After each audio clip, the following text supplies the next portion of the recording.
Bueno, chicos, buenas tardes. Hoy día vamos a empezar a la clase de virología. Estamos avanzando hoy y les pido disculpas porque la próxima semana no podremos avanzar porque yo utilizo mi clase de teoría para tomar el examen. No utilizo clases de otros docentes para poder pasar mi clase ni para dar examen. O sea que si no avanzo hoy día estaríamos muy atrasados. ¿Ya? Entonces, hoy día vamos a empezar ya la segunda parte de la asignatura, que es la de estudiar a los virus. Como vemos acá en la figura, estamos viendo acá un virus que es totalmente diferente a una bacteria. Entonces, ¿cuáles son las competencias que ustedes deben adquirir al terminar esta clase? Primero, conocer la estructura de un virus, es decir, así como han conocido una bacteria que está constituida por pared celular, membrana citoplasmática, citoplasma, núcleo, vamos a ver por qué está constituido un virus. Un virus es mucho más simple. Identifica la morfología de los virus, o sea, qué forma adoptan los virus. Así como de las bacterias vimos que se presentaban en cocos, bacilos y espirilos, los virus se presentan en forma diferente que vamos a describir. Vamos a ver cómo se multiplican los virus, que en el caso de los virus se llama replicación viral. En el caso de las bacterias se llama fisión binaria. ¿Qué técnicas se utilizan para diagnóstico de las infecciones virales en el laboratorio de virología? Bueno, estas son las competencias que vamos a adquirir. Entonces, vamos a describir a los virus, chicos. ¿Qué son los virus? Son agentes infecciosos.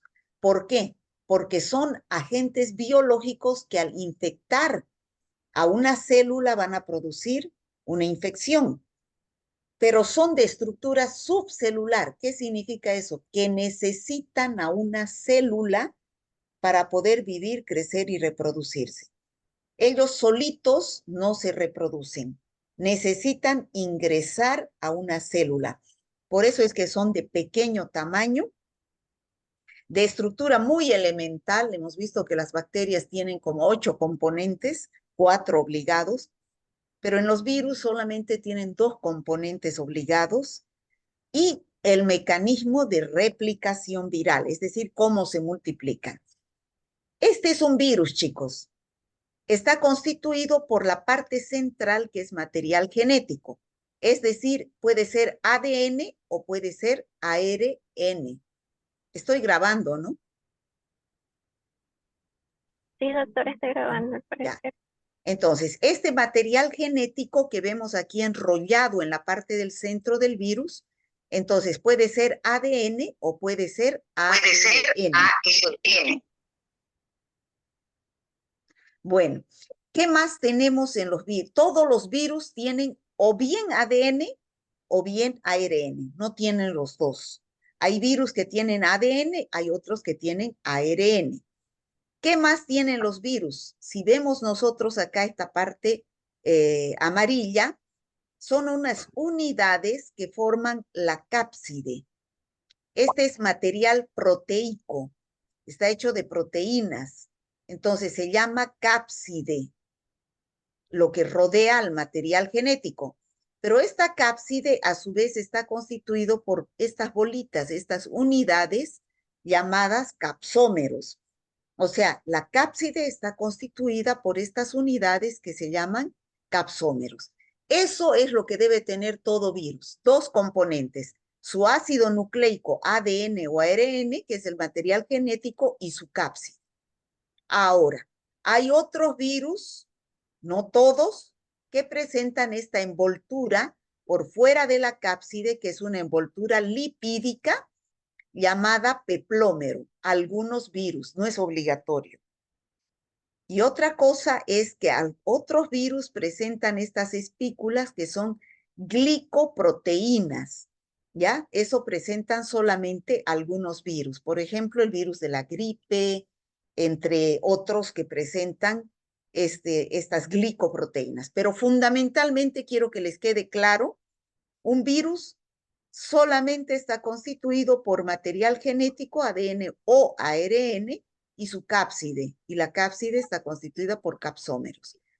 Algunos virus pueden tener la estructura lipídica llamada peplómero y estas espículas llamadas glicoproteínas. ¿Ya?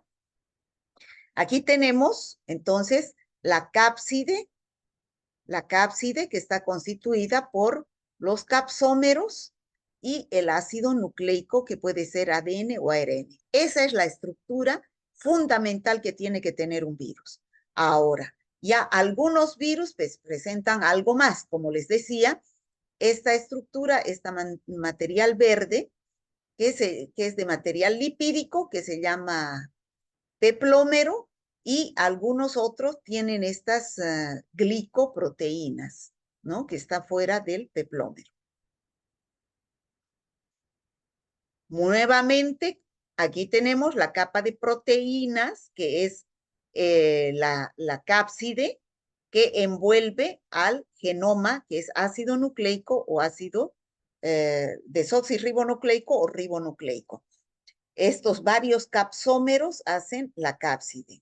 Bueno, y aquí tenemos el peplómero, que es estructura lipídica. Ahora, ¿qué morfología adoptan los virus? Así como las bacterias adoptan como coco, bacilo o espirilo, los virus adoptan tres morfologías. Una icosaédrica, que es esta, que tiene la figura, similitud a una figura geométrica, llamada icosaedro. ¿Ya? Esta es la morfología icosaédrica.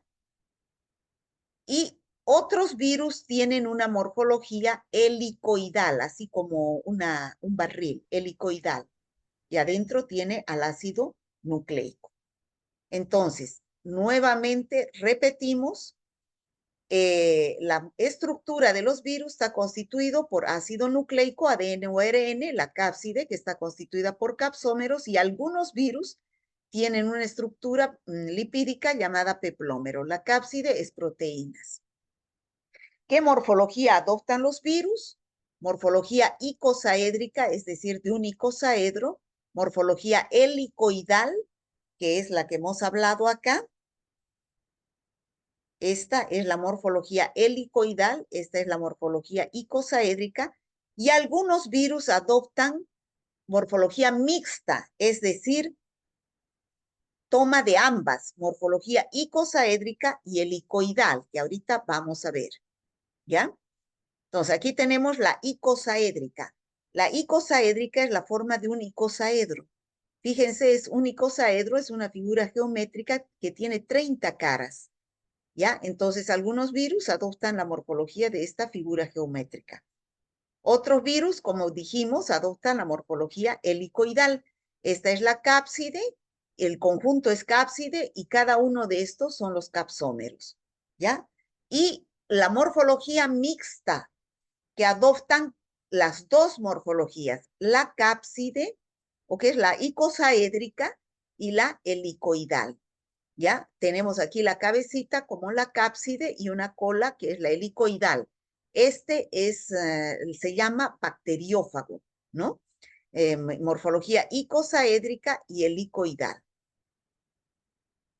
La historia de los virus. La virología, o sea, la ciencia que estudia los virus, apareció mucho después que la bacteriología. En la bacteriología hemos dicho que apareció en las primeras clases, hablamos de Louis Pasteur, de Roberto Koch, de Christian Gram, que fueron los padres de la microbiología allá por los años 1700, que descubrieron a las bacterias. Descubrieron a las bacterias porque Anton van Leeuwenhoek descubrió el microscopio. Si no descubría el microscopio, no podíamos ver a las bacterias. ¿Ya? Entonces, ahora, con el microscopio óptico no se podían ver los virus. Entonces, al no poderse ver los virus, no se podían estudiar los virus. Fue después, muchos años después, que se descubrió un microscopio llamado microscopio electrónico que permitió ver a los virus. ¿Por qué? Porque los virus son 1000 veces más pequeñitos que las bacterias. 1000 veces más. Aquí tenemos una bacteria, por ejemplo, una Escherichia coli, que como ustedes saben se miden en micras.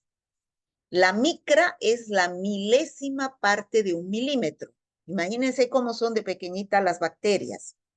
Si un milímetro no lo podemos ver, una micra es la milésima parte de un milímetro. Y los virus, estos de acá de la derecha, son los virus. Los virus se miden en nanómetros. Y un nanómetro es la milésima parte de una micra. Por lo tanto, el tamaño de los virus es 1000 veces más pequeño que de una bacteria. Hay virus que miden entre los más grandes 300 nanómetros, o sea, 0,3 micras. Y los más pequeños, como el parvovirus, miden 20 a 30 nanómetros. Y ahí intermedios tenemos a virus de tamaño de 100, de 120, de 80 nanómetros. Los virus se miden en nanómetros. De esta diapositiva, quiero que le quede claro que los virus son la milésima parte de una bacteria en tamaño y se miden en nanómetros. ¿Por qué estudiamos los virus? Los virus, chicos, ustedes van a escuchar, son las más importantes enfermedades infecciosas. Las más actuales están producidas por virus. Así, ¿ustedes acaso nunca han escuchado hablar de las infecciones respiratorias agudas? Como el COVID, la influenza, los resfríos, todas son esas infecciones respiratorias agudas producidas por diferentes virus. Las infecciones diarreicas agudas producidas por virus, no solo las bacterias producen diarreas, también los virus producen diarreas, los rotavirus, los virus Norvalk. También han escuchado hablar de la hepatitis, es un virus, del herpes, ya sea genital o labial, de la varicela, del sarampión. La anterior clase, en la anterior semana, yo he estado escuchando en la televisión, he estado viendo de que se ha reactivado el sarampión. Hay un caso de sarampión, un caso importado de un extranjero, creo que es de la colonia menonita, que llegó del Canadá. Entonces, tenemos un caso de sarampión en Santa Cruz, ¿ya? Entonces, los mayores flagelos de la humanidad, como por ejemplo el SIDA, producido por un virus, el VIH, la fiebre amarilla, la rabia, que la próxima semana ya vamos a ir a la campaña contra la rabia, el virus de la poliomielitis, también importantísimo. Entonces, todos esos son producidos, todas esas enfermedades son producidas por virus, el ébola, el hantavirus, el síndrome respiratorio agudo severo, el influenza aviar, COVID-19 y muchos otros más, muchísimos otros más, dengue, fiebre amarilla, oropuche, chikungunya, mayaro, todos esos son virus. Entonces, por eso es importante esta clase y por eso es importante la virología. Por eso es que los virus se han estudiado mucho después que las bacterias, porque recién se han podido ver con este microscopio, que es un microscopio electrónico, que no tienen todos los laboratorios. ¿Cómo se clasifican ahora los virus? Los virus se pueden clasificar de 3 formas, según el huésped al cual infectan. Generalmente los virus infectan a los vertebrados, es decir, a los animales superiores que tienen huesos, un esqueleto, pero también infectan a los invertebrados. Los virus infectan a los mosquitos, que son invertebrados para producir el dengue, la fiebre amarilla, el chikungunya, ¿no? Infectan a las garrapatas. O sea, también los virus infectan a los invertebrados.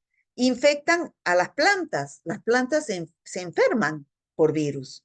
Y también las bacterias son infectadas por virus. Y es lo que conocemos como bacteriófago, ¿no? Según su epidemiología, o sea, de acuerdo a la localización que producen enfermedades los virus, entonces tenemos virus respiratorios, tenemos virus entéricos, o sea, respiratorios, enfermedades respiratorias, entéricos al aparato gastrointestinal, y arbovirus, que son producidos por artrópodos, es decir, por la picada de un mosquito, de una garrapata, que vamos a ir estudiando de a poco, ¿no? Y de acuerdo a la clínica, algunos de los virus producen infecciones localizadas. Por ejemplo, el resfrío se produce solamente a nivel del aparato respiratorio y las infecciones generalizadas se producen a nivel generalizado, es decir, a través de la sangre. Entonces, ¿de qué depende que se produzca una infección producida por un virus? Hay factores del virus y hay factores del huésped, igualito que en las bacterias. Factores del virus, de su virulencia, ¿no? En el caso de las bacterias, si tienen cápsula, si tienen fimbrias, si producen toxinas, esos son factores de las bacterias. En el caso de los virus, de la virulencia que tenga el virus, de la carga viral, es decir, la dosis infectiva que ingrese al huésped. Y en el caso del huésped, ya saben ustedes, su estado de inmunodepresión, ¿no? Su estado inmunitario. En pacientes inmunodeprimidos, los virus causan estragos, como el COVID o cualquier bacteria, virus, parásito, hongo. Y los inmunocompetentes, el virus tiene que luchar con nuestros soldados, con nuestras defensas.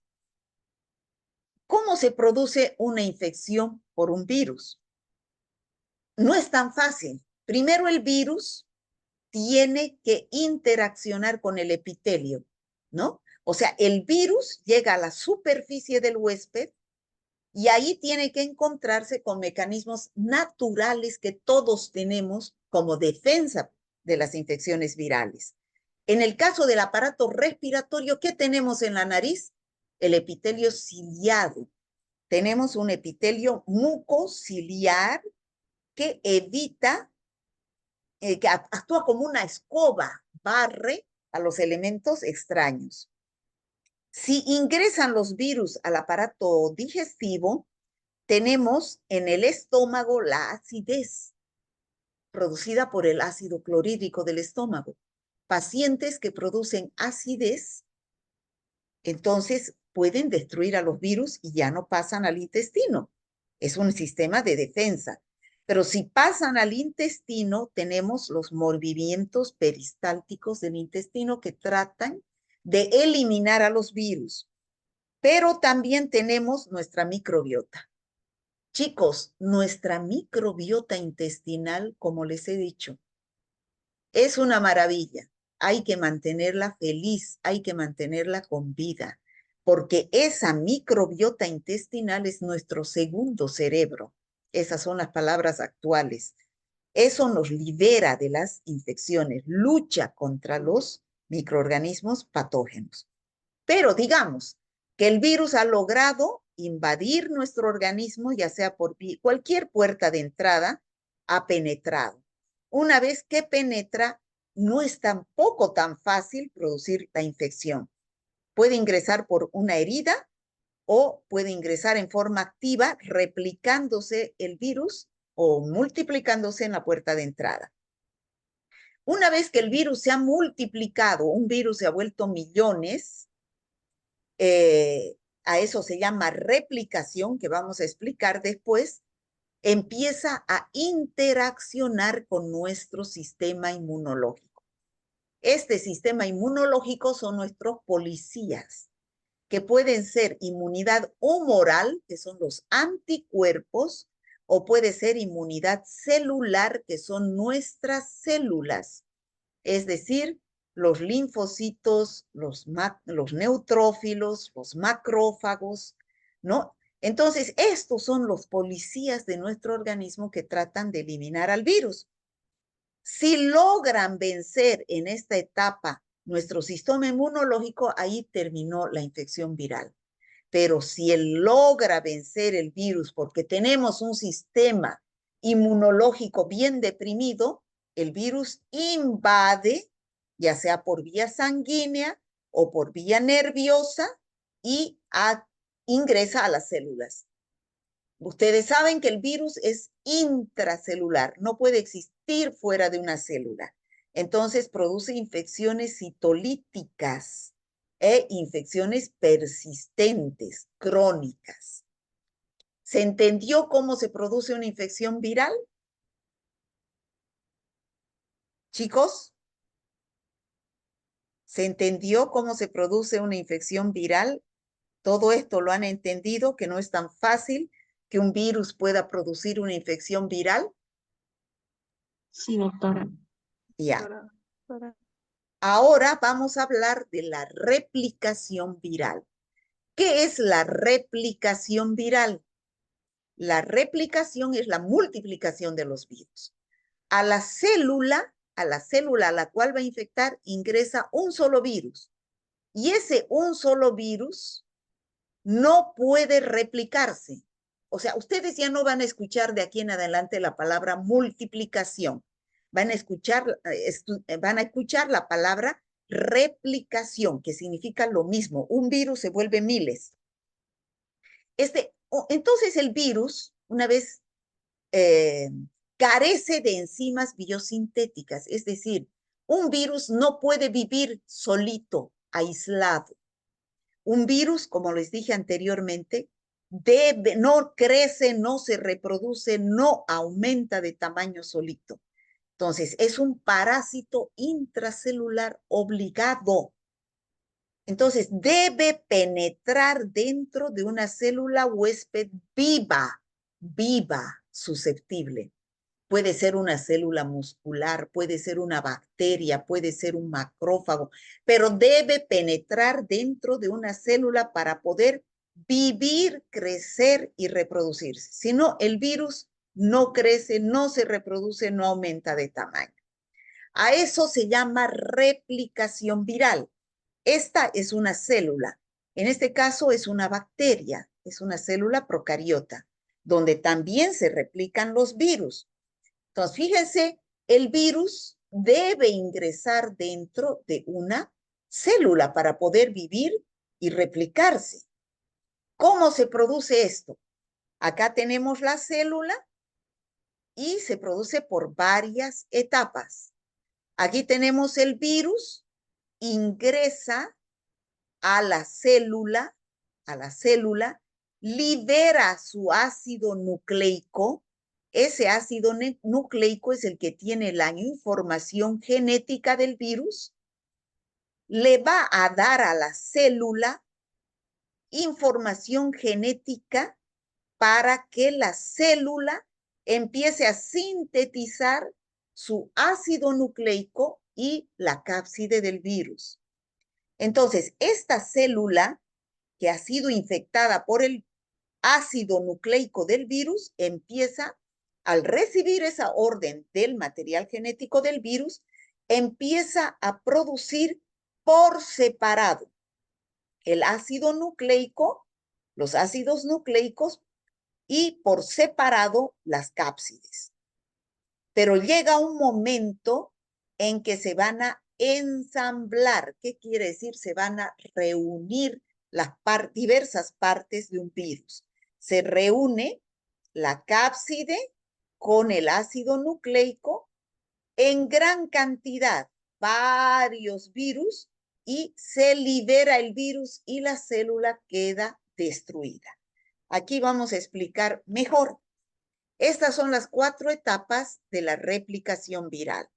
Aquí tenemos el virus, primero debe infectar a la célula. Ustedes imagínense, yo en la pizarra lo hago, pero acá ustedes imagínense con esta figura que he mostrado anteriormente, la infección es la entrada del virus dentro de la célula para dejar su ácido nucleico. Entonces, infecta el virus, penetra, libera su ácido nucleico, le da orden este ácido nucleico a la célula para que sintetice sus componentes. ¿Cuáles son sus componentes? Proteínas que van a formar parte de la cápside y los ácidos nucleicos ADN y ARN. Entonces, esos ya se sintetizan, la célula, esta célula va a sintetizar por separado. Aquí las cápsides, las proteínas, los capsómeros, y aquí los ácidos nucleicos. Entonces, va a llegar un momento en que después se tienen que ensamblar cada cápside con su ácido nucleico y se liberan como consecuencia varios virus, como consecuencia de la replicación viral. De un virus, por acción de diversas etapas de replicación viral, se han formado varios virus. ¿Está claro, chicos? Sí, ¿Está doctora. claro? Bueno, de nuevo, voy a explicar nuevamente. Ustedes saben que un virus para multiplicarse, para replicarse, necesita una célula. Entonces, el virus penetra dentro de una célula viva susceptible. Esta célula que ha sido parasitada por el virus se libera su ácido nucleico, recibe órdenes codificadas por ese ácido nucleico que es el genoma viral para sintetizar sus productos virales. ¿Cuáles son? La cápside y el ácido nucleico. Se sintetizan por separado y luego se ensamblan, se juntan sus partes y se forman nuevos virus. ¿Está claro, chicos? ¿Sí? Sí, doctora. Ya. Ahora, ¿cómo yo hago un diagnóstico de una enfermedad viral? Esto ya lo hemos visto también en bacterias.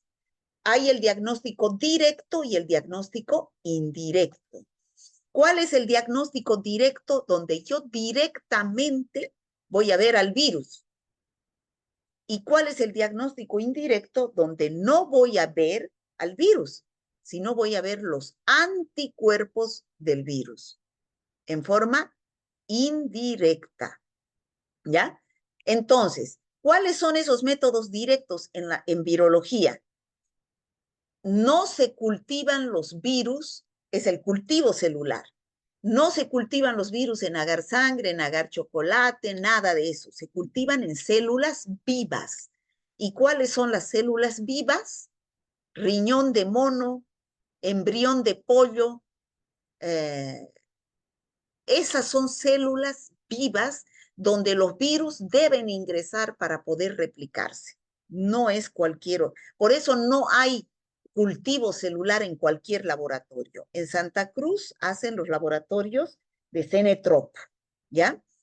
Y otra forma por la cual puedo ver al virus es la microscopía electrónica, pero no todos tienen ese microscopio electrónico. Creo que en Santa Cruz no hay. Y otra forma de diagnóstico directo que no está aquí es la PCR, la reacción en cadena de la polimerasa, que es biología molecular. Entonces, ¿qué se hace? Ese ácido nucleico del virus se lo corta en pedacitos para ver la secuenciación genética e identificar al virus directamente, de acuerdo a la secuencia de nucleótidos que tiene. Ese es el método directo, es mucho más costoso. Lo que la mayoría de los laboratorios hacen es el método indirecto. Indirecto significa que yo tengo que sacar una muestra de sangre y buscar anticuerpos, pero este método indirecto tarda más. ¿Qué quiere decir? Que se da el diagnóstico más tarde. ¿Por qué? Porque los anticuerpos no se forman inmediatamente ingresa el virus. Hay enfermedades como el SIDA que tardan 3 a 6 meses en que recién se pueden detectar anticuerpos, ¿ya? Entonces, este método directo es más temprano y este es más tarde. Así son los laboratorios de virología donde se trabaja con animales de experimentación, que son animales vivos, donde se inyectan los virus, el material que posiblemente tiene virus en células de cerebro de ratón, riñón de mono, ¿no? de perro, entonces ahí las células se infectan para poder replicarse e identificar a los virus. Siempre nivel de bioseguridad 4.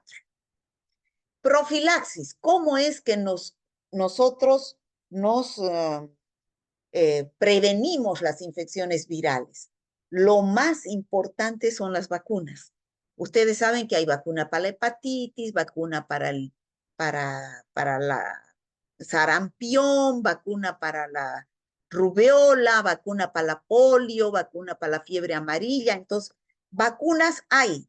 ¿Qué función tienen las vacunas? Neutralizar al virus antes de su fijación en las células sensibles. O sea, uno debe vacunar cuando la persona esté sana, no ya cuando esté enferma. Cuando esté enferma se hace tratamiento, ya no vacunación. ¿Ya? Esa es la diferencia entre vacuna y tratamiento. Vacuna para prevenir la infección en personas sanas. Tratamiento en personas enfermas para curar la infección. ¿Y qué son las vacunas? Las vacunas son los mismos virus que se inyectan, pero atenuados o inactivos, que va, como se está inyectando antígeno, entonces estimula a nuestro organismo a la producción de anticuerpos. Y cuando va a venir el verdadero virus que nos ingresa porque hay una epidemia de dengue, por ejemplo, ya nosotros estamos con anticuerpos que lo están esperando ese virus para neutralizarlo. Así actúan las vacunas. Hay vacunas por vía parenteral, hay vacunas por vía oral, por ejemplo, por vía oral, aquí tenemos a la vacuna de la polio, a la vacuna del rotavirus, y por vía parenteral tenemos a la del sarampión, rubeola, parotiditis, ¿no? Tratamiento. Ya saben ustedes y hemos visto que las infecciones virales no se pueden tratar con antibióticos. ¿Con qué se tratan las infecciones virales? La mayoría de las infecciones virales es el tratamiento sintomático, es decir, tratar los síntomas. Pero también hay algunas infecciones virales que se debe dar antivirales. Pero los antivirales como la amantadina, el aciclovir, el ARA-A, ARA-C, el panciclovir, el remdesivir, todos esos son antivirales, no destruyen a los virus, así como los antibióticos destruyen a las bacterias. Los antivirales solamente inhiben el proceso de replicación viral, evitan que el virus se multiplique, nada más. Y lo único que hacen es que el cuadro no sea tan grave y que no dure tanto tiempo, que no sea tan agudo. ¿Ya? Bueno, con eso hemos terminado nuestros objetivos con este mensaje. La virtud es el modo de ser de una persona, expresado a través de sus acciones, ¿no? Las acciones son las que dicen, no la boca, no las palabras. Y eso lo dijo Aristóteles. Una persona es virtuosa de acuerdo a cómo actúa, no a cómo habla. Bueno, eso sería, chicos, la virología. No sé si tengo preguntas. No, no tengo. Este ya es otro tema, herpes virus. ¿Se ha entendido, chicos? Sí, doctora. Sí, doctora. Sí, Lo he doctora. hecho bien facilito Sí, y bien clarito, para que no se olviden de los virus. ¿Ya?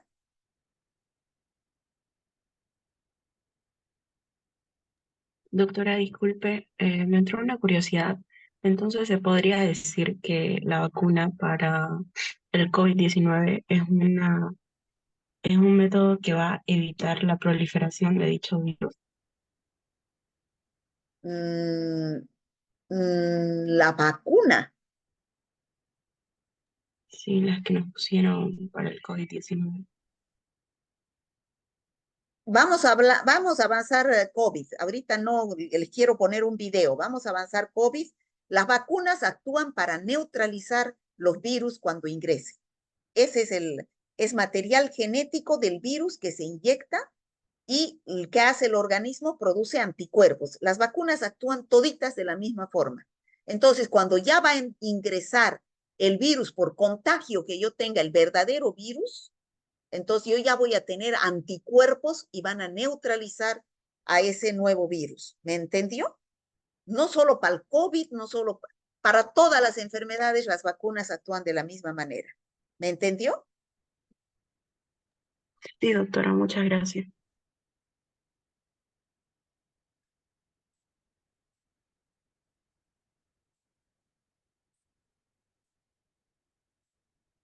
Nucleico, lo que significa que no tienen organelos para hacer copias de sí mismos.